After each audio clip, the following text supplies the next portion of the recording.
आदर्श शिक्षण समिति बाड़मेर द्वारा संचालित ई शिक्षण पढ़ने वाले सभी भैया बहनों का हार्दिक स्वागत अभिनंदन।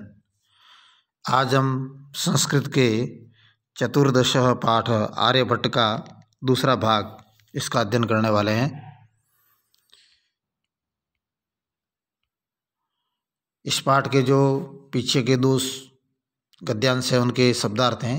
योगदानम अर्थात सहयोग, संबद्धम अर्थात संबंधित, आकलनम अर्थात गणना, आदधति रखता है, विश्वसिति स्म विश्वास करता था, गणितीय पद्धतियाँ गणित की पद्धति से, आकलनम यानी गणना, आधृत्य आधारित करके, प्रतिपादितम वर्णन किया गया, भ्रमंतयाः घूमने वाले की, परिक्रमा पथेन घूमने के मार्ग से, काठिन्यम कठिनाई, उपेक्षिता उपेक्षित कर दिए गए, पंडित मन्यानाम स्वयं को भारी विद्वान मानने वालों की, उपहास पात्रम हंसी के पात्र, दृष्टि विचारधारा, कालातिगामिनी समय को लांघने वाली, समादरः सम्मान, प्रकटितः व्यक्त किया, वस्तुतः वास्तव में, आर्यभट्टस्य योगदानम गणित ज्योतिषा सम्बद्ध वर्तते यत्र संख्यानाम आकलनम महत्वम आदधाति। आर्यभट्टस्य योगदानम, आर्यभट्ट का योगदान गणित ज्योतिषा संबंधः वर्तते, गणित ज्योतिष से संबंध रखता है, यत्र जहाँ संख्यानाम आकलनम संख्याओं की गणना, महत्वम आदधाति महत्व रखती है। यानी गणित ज्योतिष से संबंध आर्यभट्ट का था, उसमें पूरा योगदान था, जहाँ पर संख्याओं की गणना ये महत्व रखती है, महत्वपूर्ण थी।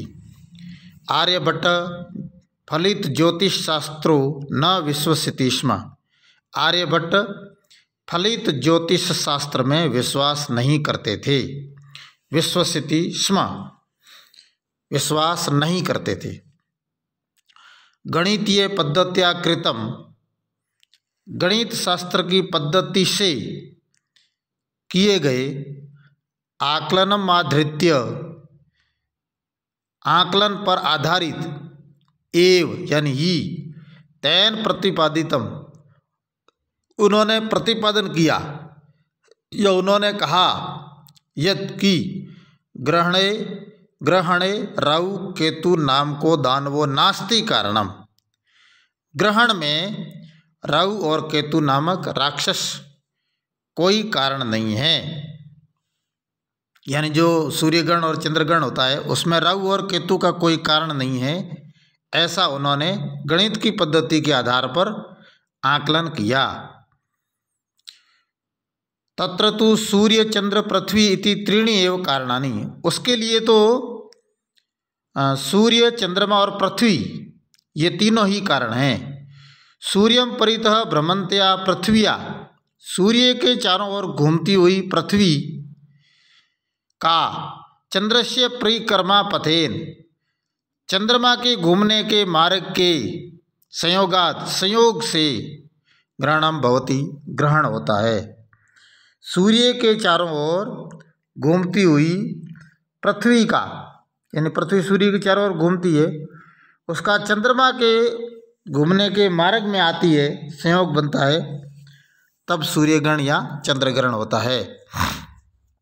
यदा पृथ्वी या छाया पाते, जब पृथ्वी की छाया पड़ने से, चंद्रस्य प्रकाश अवरुध्यते चंद्रमा का प्रकाश रुक जाता है, तदा चंद्रग्रहणम भवति तब चंद्रग्रहण होता है। जब सूर्य और चंद्रमा के बीच में पृथ्वी आती है और पृथ्वी की छाया चंद्रमा पर पड़ती है तो चंद्रमा का प्रकाश नहीं दिखता है, तब चंद्रग्रहण होता है। तथैव उसी प्रकार पृथ्वी सूर्ययोः मध्ये समागतस्य चंद्रस्य छायापातेन सूर्यग्रहणम दृश्यते, वैसे ही पृथ्वी और सूर्य के बीच में आए हुए चंद्रमा की परछाई से सूर्य ग्रहण दिखाई देता है। जब पृथ्वी और सूर्य के बीच में चंद्रमा आ जाता है तो चंद्रमा की छाया पृथ्वी पर पड़ती है, तब सूर्य का प्रकाश नहीं दिखाई देता है, तब सूर्य ग्रहण होता है। तथे वैसे ही पृथ्वी सूर्ययो मध्य, पृथ्वी और सूर्य के बीच में समागत से चंद्रमा, आए हुए चंद्रमा की छाया पाते हैं, छाया पड़ने से सूर्य ग्रहण दृश्यते, सूर्य ग्रहण दिखाई देता है। समाजे नूतनानां विचाराणां स्वीकारे, समाज में नए विचारों को स्वीकार करने में सामान्य जना काठिन्यम अनुभवन्ति, सामान्य लोग कठिनाई का अनुभव करते हैं। यदि कोई भी नया विचार आता है तो समाज के लोग एक बार मानते नहीं हैं, उसमें कठिनता का अनुभव करते हैं। भारतीय ज्योतिष शास्त्रों तथैव आर्यभट्टस्यापि विरोध अभवत्, भारतीय ज्योतिष शास्त्र में भी वैसे ही आर्यभट्ट का भी विरोध हुआ। आर्यभट्ट ने क्योंकि नया विचार दिया, इसलिए भारतीय ज्योतिष शास्त्र में लोगों ने उसका विरोध किया। तस्य सिद्धांतः उपेक्षिता, उसके सिद्धांत उपेक्षित हो गए या अनसुने कर दिए गए या माने नहीं गए।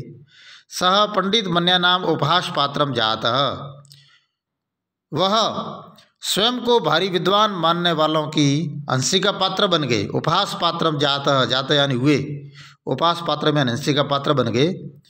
वे स्वयं को भारी विद्वान मानने वालों की हंसी का पात्र बन गए। यानी कुछ लोग ऐसे थे जो अपने आप को भारी विद्वान मानते थे, वो लोग आर्यभट्ट का मजाक करते थे, हंसी का पात्र बनाते थे। पुनरअपि, फिर भी, तस्य दृष्टि कालातिगामिनी दृष्टा, उनकी दृष्टि समय को लांघने वाली देखी गई। आधुनिके वैज्ञानिके तस्मिन् तस्य स सिद्धांते समादर प्रकटित, किंतु आधुनिक वैज्ञानिकों ने उनमें और उनके सिद्धांत में आदर प्रकट किया। समादर प्रकटित यानी आदर प्रकट किया। अस्मादेव कारणात्, इसी कारण से अस्माकं प्रथमो ग्रहस्य नाम आर्यभट्ट इति कृतम्, हमारे प्रथम उपग्रह का नाम आर्यभट्ट रखा गया। यानी आधुनिक वैज्ञानिकों ने आर्यभट्ट का आदर किया, इसीलिए उन्होंने जो भारत का प्रथम उपग्रह छोड़ा गया उसका नाम आर्यभट्ट रखा गया। वस्तुतः भारतीयः गणित परंपरायाः अथ च विज्ञान परंपरायाः असौ एक शिखर पुरुष आसीत्, वास्तव में भारत की गणित परंपरा के और विज्ञान की परंपरा के एक शिखर पुरुष यानी सर्वोच्च व्यक्ति थे। इस प्रकार आर्यभट्ट भारतीय विज्ञान में या वैज्ञानिकों में पहले श्रेष्ठ ऐसे वैज्ञानिक हुए जिन्होंने सूर्य ग्रहण और चंद्र ग्रहण और पृथ्वी सूर्य के चारों ओर घूमती है ऐसे सिद्धांत भारत के लोगों को दिए। और समाज के भारतीय ज्योतिष शास्त्र जो जिसको पहले परंपरागत कुछ ऐसे सिद्धांत थे, उन्होंने उसको प्रयोग करके और नए सिद्धांत आर्यभट्ट ने समाज को दिए। इसीलिए गणित परंपरा में भी और विज्ञान की परंपरा में भी एक श्रेष्ठ वैज्ञानिक आर्यभट्ट थे। दूसरा प्रश्न है पूर्ण वाक्येन उत्तरतः कः सुस्थापित सिद्धांतः, सुस्थापित सिद्धांत क्या है?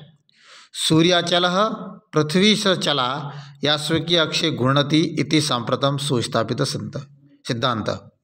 सूर्य चलता है, सूर्य स्थिर है, सूर्य अचल, सूर्य स्थिर है, पृथ्वी से चला और पृथ्वी चलती है जो अपने अक्ष पर घूमती है, इस प्रकार का स्थापित सिद्धांत है। चंद्रग्रहणम कथम भवति, चंद्रग्रहण कब होता है? सूर्य परित भ्रमंत्या पृथ्वी चंद्रस्य परिक्रमा पथे संयोगाद ग्रहणम भवति, सूर्य के चारों ओर घूमती हुई पृथ्वी चंद्रमा के मार्ग में आती है तो उसके संयोग से चंद्र ग्रहण होता है।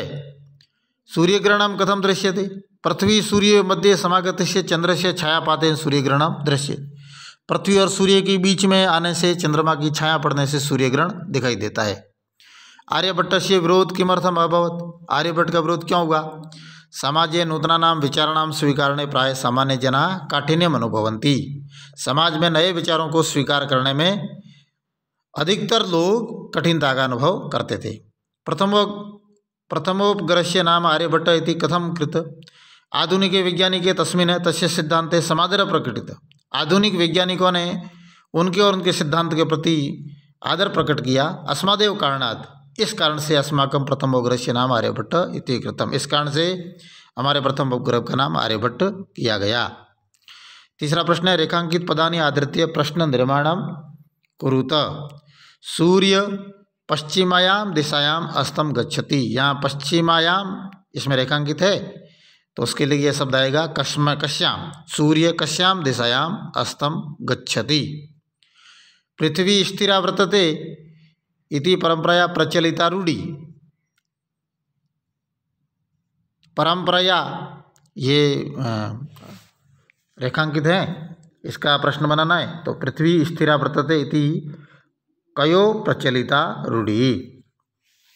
आर्यभट्टस्य योगदानम गणित ज्योतिषाम संबंधम वर्तते। तो गणित ज्योतिषाम है, तो यहाँ आर्यभट्टस्य योगदानम कैन संबंध वर्तते।